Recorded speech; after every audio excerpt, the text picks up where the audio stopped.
Welcome to taping for Hoffas fat pad impingement. So, you have your KT tape. Now, just to give you a little tour about KT tape. So, this is a pretty cool material. When you stretch it, it will stretch. And just so you can see what I did, I just broke it so you could see the amount of stretch. So, this is a pretty good visual to kind of see how much it stretches. So, if you pull maximally, that's like 100% stretch. I kind of describe it as in like 25% intervals. So this would be 100, 75, 50, 25. Really, the more stretchy it is, the more lift we'll get. But there's a trade where if you make it too taut, then it's gonna come off easier. So we're usually shooting for 25% stretch. Now, the other thing you may notice is the edges are rounded. That's going to make it harder for it to catch on your clothing. So I have a small leg, so I'm going to be cutting my KT tape just so I don't have a giant thing of tape on the whole leg. If you cut it, you want to make sure that you kind of mimic this pattern so that it's not getting caught on your clothes and coming off easily. Okay, so let's just get into how you'd actually tape. So your fat pad is here. If you have fat pad impingement, it may look a little bit juicier than mine, right? Where you could actually like see the inflamed area kind of like right over here.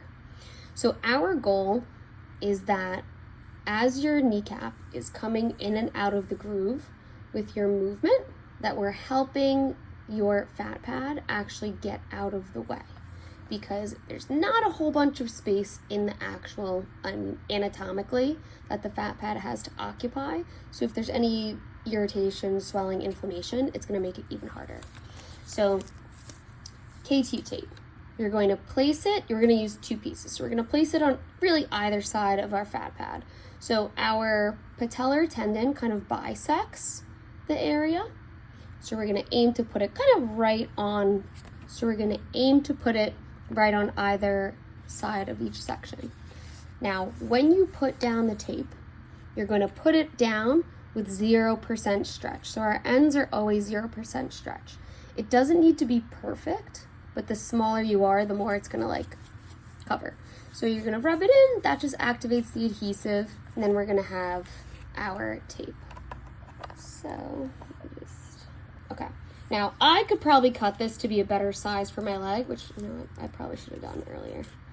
For argument's sake, let's just cut it now. Feels like you're doing crafts, which is fun. Okay, not my best work, that's okay. So we're going to remove the adhesive strip. Now you can kind of play around with how much stretch. So if you pull really hard, you can see it like lifts your skin a little bit. That's kind of what we're going for. So the goal is to be around 75% stretch, where you feel some tension on it, but it's not so tight that it's gonna like immediately come off. So once you get your amount of stretch, you're gonna kind of arc it up this way. So we're gonna pull, and I'm kind of like pulling as I'm pressing down. You wrap around here. And if you arc it too much, you might get a bend over here. Now, once I achieve that much, I can just put the rest down with 0% stretch. So that's why I recommend you cutting it down, because it doesn't matter how much extra you have. If you have tension along here, that's probably enough. And then it doesn't look as silly. It's okay if you have a little bit of wrinkling. I mean, these are pretty wrinkly, but you could even go a little bit less tension around that area, but we know it's pulling up pretty good. So let's see if I could cut this one a little bit better so you can see. I'm gonna cut it a little. Okay, so this is probably on the smaller side of where you could go with it. It doesn't matter which side you start first. In truth, it's okay if they're touching a little. I would try not to have them overlap, because it's just gonna hurt your ability to stretch it.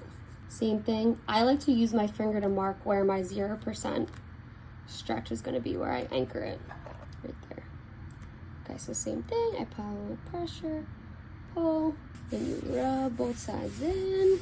As you can see, my knee does not look very pretty and cute right now, but that's okay. And this is kind of what the finished product looks like.